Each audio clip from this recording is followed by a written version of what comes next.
لوگ سوال پوچھتے ہیں مفتی صاحب جماعت کے لیے کب کھڑا ہونا چاہیے؟ کچھ لوگ کہتے ہیں کہ حی علی الصلاۃ پہ کھڑے ہونا چاہیے، کچھ لوگ کہتے ہیں جیسے ہی تکبیر شروع ہو تکبیر سے پہلے کھڑے ہو جانا چاہیے۔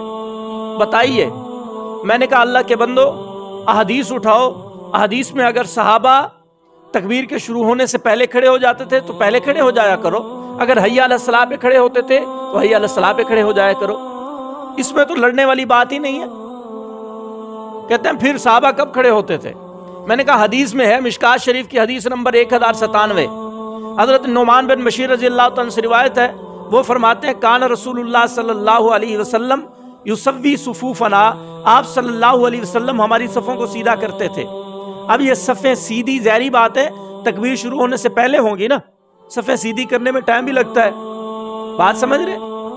اگر آپ کہتے ہیں حی علی الصلاۃ پہ کھڑے ہونا ہے، اگر صحابہ حی علی الصلاۃ پہ کھڑے ہوتے تھے صفیں سیدھی کرتے کرتے پھر تو کہاں سے کہاں بات پہنچ جاتی۔ حالانکہ آپ کو پتہ ہے جیسے ہی تکبیر ختم ہو امام کو چاہیے اللہ اکبر کہہ کے نماز شروع کر دے۔ تو معلوم ہوا صحابہ کی صفیں جو سیدھی ہوتی تھیں وہ تکبیر شروع ہونے سے پہلے ہوتی تھی اور صحابہ تکبیر سے پہلے کھڑے ہو جاتے تھے۔ ایک اور حدیث بھی حضرت انس رضی اللہ عنہ سے، وہ فرماتے ہیں حضور اکرم صلی اللہ علیہ وسلم فرماتے تھے سووا صفوفکم، اپنی صفوں کو سیدھا کرو بھائی، صفیں سیدھی کرواتے تھے اور پھر جا کے نماز شروع کرتے تھے۔ یہ مشکات کی حدیث نمبر 1098 ہے، مشکات شریف کی حدیث نمبر 1100 اٹھائی ہے، حضرت انس سے وہ بھی روایت ہے، وہ فرماتے ہیں حضور اکرم صلی اللہ علیہ وسلم فرماتے تھے نماز سے پہلے استووا استووا استووا، اپنی صفوں کو سیدھا کرو سیدھا کرو سیدھا کرو۔ اب ظاہری بات ہے ایک بندہ حی علی الصلاۃ پہ کھڑا ہوتا ہے اور پھر سارے صفیں سیدھی کرنے لگ جائیں تو تکبیر اولیٰ فوت ہو جائے گی کہ نہیں؟ تکبیر اولیٰ فوت ہو جائے گی نا۔ تو کیا صحابہ تکبیر اولیٰ کے ساتھ نماز نہیں پڑھتے تھے؟ ان کی تکبیر اولیٰ فوت ہو جاتی تھی، امام کے ساتھ وہ اللہ اکبر نہیں کہتے تھے؟ او بھائی پہلے صفیں سیدھی ہوتی تھی، تکبیر ہوتی تھی، اور جب اللہ اکبر امام کہتے تھے حضور اکرم صلی اللہ علیہ وسلم تو صحابہ بھی فوراً اللہ اکبر ساتھ کہہ دیتے تھے۔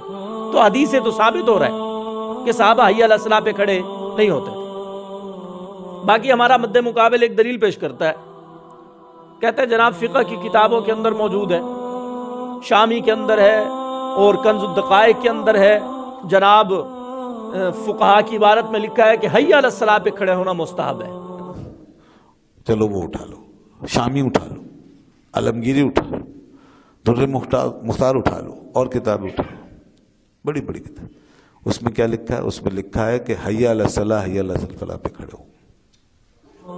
میں کہتا ہوں اللہ کے بندے، شامی سے پہلے در مختار کا حاشیہ لکھا ہے علامہ سید احمد طحطاوی رحمۃ اللہ علیہ نے، فقہ حنفی کے بہت بڑے عالم گزرے ہیں اور ان کا قول معتبر ہوتا ہے۔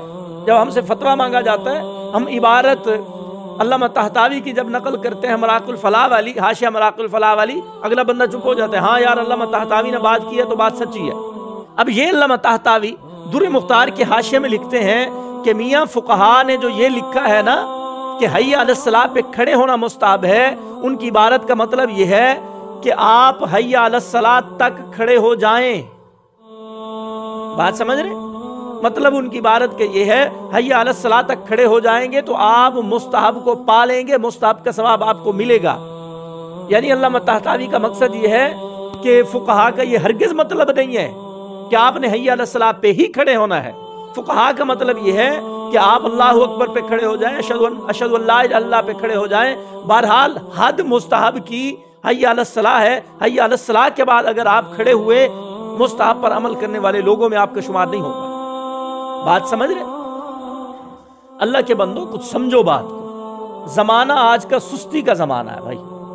میں ایک دفعہ جمعہ پڑھنے گیا بریلویوں کے پیچھے، سردی کا موسم تھا، بہت بڑی مسجد، پیچھے جو ہے وہ جٹ آدمی پیچھے گرمی حاصل کرنے کے لیے، دھوپ حاصل کرنے کے لیے پیچھے بیٹھے ہوئے تھے اس سین کینڈ میں۔ اب ان کا ذہن ہے، لکیر کے فقیر تو ہیں، ان کا ذہن ہے کہ ہم نے کھڑے ہونا حی علی الصلاۃ پہ۔ مکبر اٹھا، اس نے حی علی الصلاۃ جیسے ہی کہا او پیچھے سے جٹ آدمی کھڑے ہوئے۔ اچھا مکبر نے جیسے لا الہ الا اللہ کہا نا، امام نے اللہ اکبر کہہ کے نماز شروع کر دی۔ اب وہ کوئی کہہ رہا ہے امام فاتحہ شروع کر، امام نے فاتحہ شروع کر رکھی ہے، کوئی کہہ رہا ہے اندر والی جگہ خالی ہے، کوئی کہہ رہا ہے اوے اللہ بخش آگے ہو جا، کوئی کہتا ہے اللہ ڈیوائے اب پیچھے ہو جا، کوئی کہتا ہے صابر اندر جگہ ہے، کوئی کہتا ہے یوں ہے یوں ہے یوں ہے۔ جمعے کا دن تھا، بہت زیادہ آدم تھے، واللہ رکوع میں امام چلا گیا، ابھی پیچھے صفیں نہیں بنی تھی۔ اب یہ مستحب پہ عمل کیا جا رہا ہے، ایک تو شور کر رکھا ہے پیچھے صفیں بنانے میں، دوسرا ان کی تکبیر اولیٰ چھوٹ گئی ہے، بھاگتے بھاگتے رکوع میں ملے ہیں اور یہ مستحب پہ عمل کر رہے ہیں۔ کئی سنتوں کو انہوں نے ملیا میٹ کر دیا، کئی سنتوں کا اچھا مستحب پہ عمل ہے۔ یہ تو ایسے ہوگی نا، مثال ایک بڑی زبردست آ رہی ہے، عجیب سی مثال ہے لیکن سنا دیتا ہوں آپ کو۔ وہ ایک آدمی کا قد تھا چھوٹا، اس کی بیوی کا قد بڑا تھا۔ اب وہ ماحول اس نے بنا رکھا تھا بیوی کے ساتھ ہم بستری والا، تو جیسے ہی وہ فارغ ہونا لگا نا تو اس کا دل چاہا کہ یار بوسہ دیا جائے، تو وہ آگے جیسے ہی ہوا بوسہ دینے کے لیے، تو ظاہری بات ہے اس کا قد چھوٹا تھا، تو وہ جو آلہ تناسل ہے وہ نکل آیا۔ اب چونکہ آخری وقت چل رہا تھا، بات کو سمجھانے کے لیے سنا رہا ہوں، آخری وقت چل رہا تھا، تو اس کا جو خروج ہو گیا، اس نے بوسہ دیا، اس کا خروج ہو گیا باہر۔ اب بیوی نے کہا یہ کیا کر دیا؟